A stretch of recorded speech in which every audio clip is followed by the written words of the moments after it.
दोस्तों, कहानी की शुरुआत में हम देखते हैं एक नर्स ड्यूटी पर थी। उसने सिर उठाकर देखा तो अचानक एक डरावना मुस्कुराता चेहरा दिखा। एक औरत वहां बैठी थी जो पूरे समय मुस्कुरा रही थी और अपनी नजरें नर्स पर गड़ाए हुई थी। फिर उसने अपने दोनों हाथ आगे बढ़ाए और धीरे धीरे नर्स के पेट पर रख दिए। ये 2024 में आई नवीनतम इंडोनेशियाई हॉरर फिल्म लेम्बायुंग है, जो असली घटनाओं पर आधारित है। रिलीज के पहले हफ्ते में ही यह स्थानीय बॉक्स ऑफिस पर नंबर 1 बन गई। पसंद करने वाले दोस्त इसे बिल्कुल मिस न करें। फिल्म में एक डॉक्टर ने क्लिनिक के बाथरूम का दरवाजा खोला और अगले ही पल डर के मारे जमीन पर गिर पड़ा।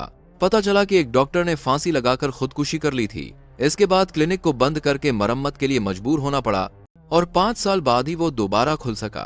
मुख्य हीरोइन का नाम रोया है और उसकी सहेली असन है। ये दोनों इसी क्लिनिक में इंटर्न है। उन्होंने देखा कि यहाँ मरम्मत का काम चल रहा है और आसपास का माहौल भी अच्छा नहीं लग रहा। रोया ने तो वापस जाने का मन बना लिया, लेकिन इंटर्नशिप का सर्टिफिकेट लेकर पढ़ाई पूरी करने के लिए दोनों ने रहने का फैसला किया।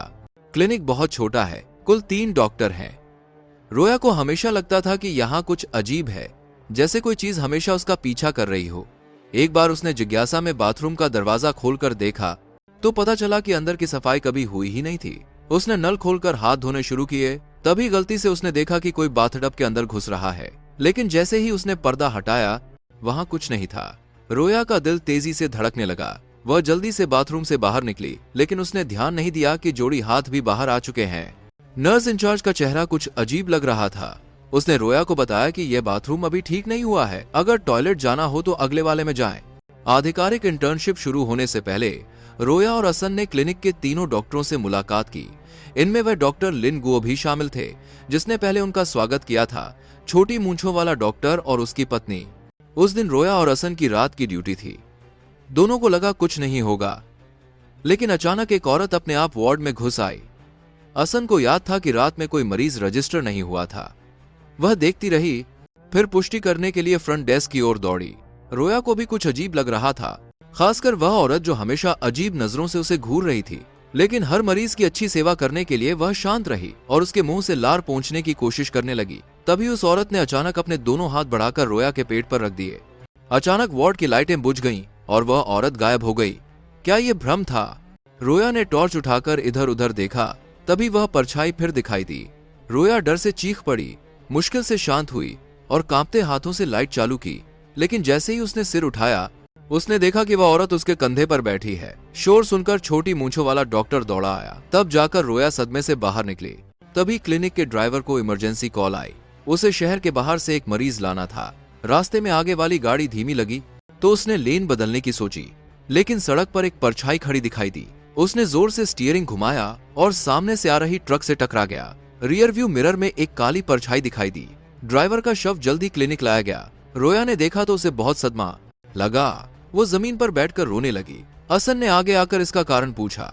पता चला कि इंटर्नशिप के पहले दिन ही उस ड्राइवर ने रोया के साथ छेड़छाड़ की थी। डर की वजह से रोया ने किसी से कुछ नहीं कहा, बस मन ही मन श्राप दिया कि वो मर जाए, और वो सच में मर गया। रोया डर और अपराधबोध से भर गई। उसे लगा कि यह उसकी वजह से हुआ। असन ने उसे समझाया कि यह सिर्फ एक संयोग है, लेकिन उस रात और भी भयानक घटनाएं हुई।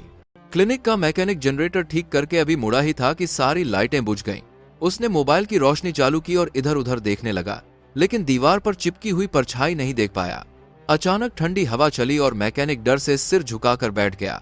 डर के मारे वह तुरंत क्लिनिक से भागा, लेकिन आगे एक नदी थी, इसलिए उसे लकड़ी के पुल पर धीरे धीरे चलना पड़ा। बीच में उसका पैर फिसल गया। उसने हाथों से पकड़कर खुद को बचा लिया, लेकिन सांस लेने से पहले ही नदी से 2 हाथ निकले और उसे खींच लिया। वह तुरंत नहीं मरा। वह जल्दी से घर भागा और वहां डर के मारे कांपता रहा। उसे पता चला कि उसका पीछा करने वाली परछाई 5 साल पहले क्लिनिक में मरी हुई डॉक्टर की है। पता चला कि वह आत्महत्या नहीं थी, बल्कि मैकेनिक और ड्राइवर ने नकली दृश्य बनाया था। क्या वह भूत बनकर बदला लेने आई है? मैकेनिक शांत होकर क्लिनिक लौटा, लेकिन भूत फिर आया। इस बार भागते हुए लॉन मोवर चालू हो गया और मैकेनिक टुकड़ों में बदल गया। क्लिनिक में फिर एक स्टाफ की मौत की खबर आई। रोया को लगने लगा कि यहाँ सच में बुरी ताकतें हैं। वह रोते हुए इस्तीफा देना चाहती थी, लेकिन असन ने कहा कि थोड़ा और रुके, अगर पढ़ाई पूरी नहीं हुई तो भूखे मरना पड़ेगा। लेकिन उस रात सोते हुए रोया नींद से जागी। उसने देखा कि एक भूत असन के बिस्तर पर चुपके से आकर दांत पीस रहा है। वह चुप रही, लेकिन भूत ने नोटिस कर लिया और असन के बिस्तर से उतरकर रोया की तरफ आने लगा। रोया का शरीर जकड़ गया और पसीना छूट गया। अच्छा हुआ कि असन जाग गई। दोस्त की हालत देखकर उसने रोया को जल्दी जगाया। रोया को पता चला कि यह एक सपना था।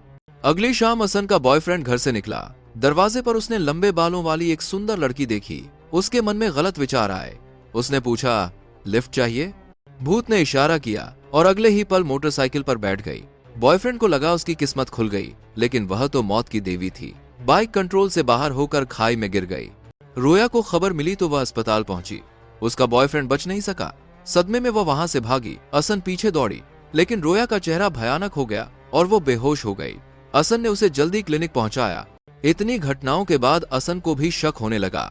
उसने चुपके से सुराग इकट्ठे किए। पता चला कि डॉक्टर लिन गुओ का 5 साल पहले मरी हुई डॉक्टर से गहरा रिश्ता था। तभी उसने कोने से देखा कि लिन गुओ खिड़की से उसे घूर रहा है। अगले दिन जब लिन गुओ नहीं था तो असन ने उसका बैग खोलकर देखा। अंदर उस केस के पुराने अखबार थे। फिर उसे एक एल्बम मिला जिसमें फोटो नहीं बल्कि औरतों के बाल थे। हर पन्ने पर एक नाम लिखा था। आखिरी पन्ने पर रोया का नाम था। तभी लिन गुओ आ गया। असन दरवाजे के पीछे छिप गई और डर के मारे सांस रोके रही। मौका मिलते ही वो बाहर निकली और छोटी मूंछों वाले डॉक्टर से टकरा गई। रोया को जैसे नया जीवन मिल गया। उसने सब कुछ बता दिया। उसे लगने लगा कि पुरानी डॉक्टर की मौत आत्महत्या नहीं बल्कि लिन गुओ का किया धरा है और सबूत उस एल्बम में है। असन को डर लगा कि रोया अगली शिकार होगी। छोटी मूंछों वाले डॉक्टर ने गहरी सांस ली। क्लिनिक बंद होने की वजह वही केस था। अब जल्दी से रोया को ट्रांसफर करना है ताकि किसी को कुछ पता न चले। लेकिन रात को जब असन जागी तो रोया गायब थी। असन क्लिनिक की ओर दौड़ी। बगल से पानी की आवाज आ रही थी। उसने दरवाजा खोला। ये वही बाथरूम था जहां डॉक्टर मरी थी। चुपके से आगे बढ़ी तो उसने देखा कि रोया बाथटब में कुछ बड़बड़ा रही है। असन डर से चीखी, लेकिन रोया बाथटब में बेजान पड़ी थी। हिम्मत करके वो पास गई। अचानक रोया ने आंखें खोली, असन को पकड़ा और बाथटब में दबा दिया।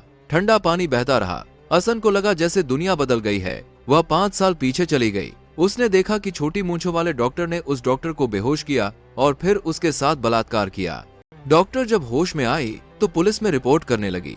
छोटी मूंछों वाले डॉक्टर ने गुस्से में उसे बाथटब में डुबो दिया। बाद में उसने पैसे देकर 2 स्टाफ से आत्महत्या का नकली दृश्य बनवाया। असन को सच पता चल गया। जब उसे होश आया तो वो अभी भी बाथटब में दबी हुई थी। अच्छा हुआ कि छोटी मूंछों वाले डॉक्टर ने उसे बचा लिया, लेकिन उसका चेहरा सफेद पड़ गया था। इस कातिल के सामने से वो अपनी सहेली को लेकर भागी। तभी रोया होश में आई। उसने चुपके से असन को बताया कि पहले दिन ही छोटी मूंछों वाले डॉक्टर ने उसके साथ बलात्कार किया था, लेकिन उसने कभी किसी को नहीं बताया। अब उन्हें जल्दी भागना चाहिए। लेकिन छोटी मूंछों वाले डॉक्टर को शक हो गया। अब नाटक खत्म। उसने असन को दीवार से सटा दिया। जब असन ने विरोध किया तो उसने सर्जिकल चाकू से उसके हाथ में घोंप दिया। लगता था उसे दूसरों की चीखें सुनने में मजा आता है। अगले ही पल उसकी गर्दन पर एक पाइप लिपट गया। डॉक्टर लिन गुओ आ गया था। छोटी मूंछों वाले ने कितना भी संघर्ष किया, छूट नहीं सका और जल्दी ही जमीन पर गिर पड़ा। लिन गुओ ने असन को उठाया और उसके हाथ पर पट्टी बांधी। फिर उसने राज बताया कि मरी हुई डॉक्टर उसकी मंगेतर थी, लेकिन कुछ समय बाद पता चला कि वह गर्भवती है और बच्चा उसका नहीं था। कुछ दिनों बाद डॉक्टर ने आत्महत्या कर ली। लिन गुओ को डर लगा कि शक उस पर आएगा, इसलिए उसने पुलिस को नहीं बुलाया। असन को लगा कि भूत का गुस्सा शांत करने के लिए उन्हें बाथटब तोड़ देना चाहिए। लेकिन तभी छोटी मूंछों वाला डॉक्टर उठ खड़ा हुआ और लिन गुओ के पेट में कई चाकू घोंप दिए। असन डर गई, लेकिन हिम्मत करके रोया को लेकर भागी। छोटी मूंछों वाला डॉक्टर उनके पीछे पीछे आ रहा था।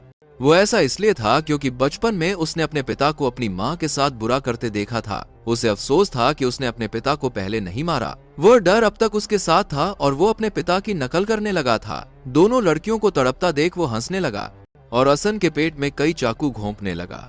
तभी भूत ने खतरा महसूस किया। वह तेजी से रोया के अंदर घुस गया। रोया जैसे जंगली योद्धा बन गई। उसने नेल गन उठाई और छोटी मूंछों वाले डॉक्टर पर हमला कर दिया। फिर उसे बुरी तरह पीटा। लिन गुओ भी होश में आ गया। उसने असन की सलाह मानी और बाथटब तोड़ दिया। अगले ही पल रोया सामान्य हो गई। वह शैतान से बच निकले। घायल छोटी मूंछों वाला डॉक्टर कानून के हवाले हो गया। ये 2024 की इंडोनेशियाई हॉरर फिल्म लेम्बायुंग की पूरी कहानी है। कहना होगा कि डरावना माहौल अच्छा बनाया गया है, लेकिन एक कमी है। अगर भूत इतना ताकतवर था तो उसने पहले ही कातिल को क्यों नहीं मार दिया, बल्कि वो छोटे लोगों को और दोनों लड़कियों को जानबूझकर डराता रहा। आज बस इतना ही। पसंद आए तो सब्सक्राइब करें। अगले एपिसोड में मिलते हैं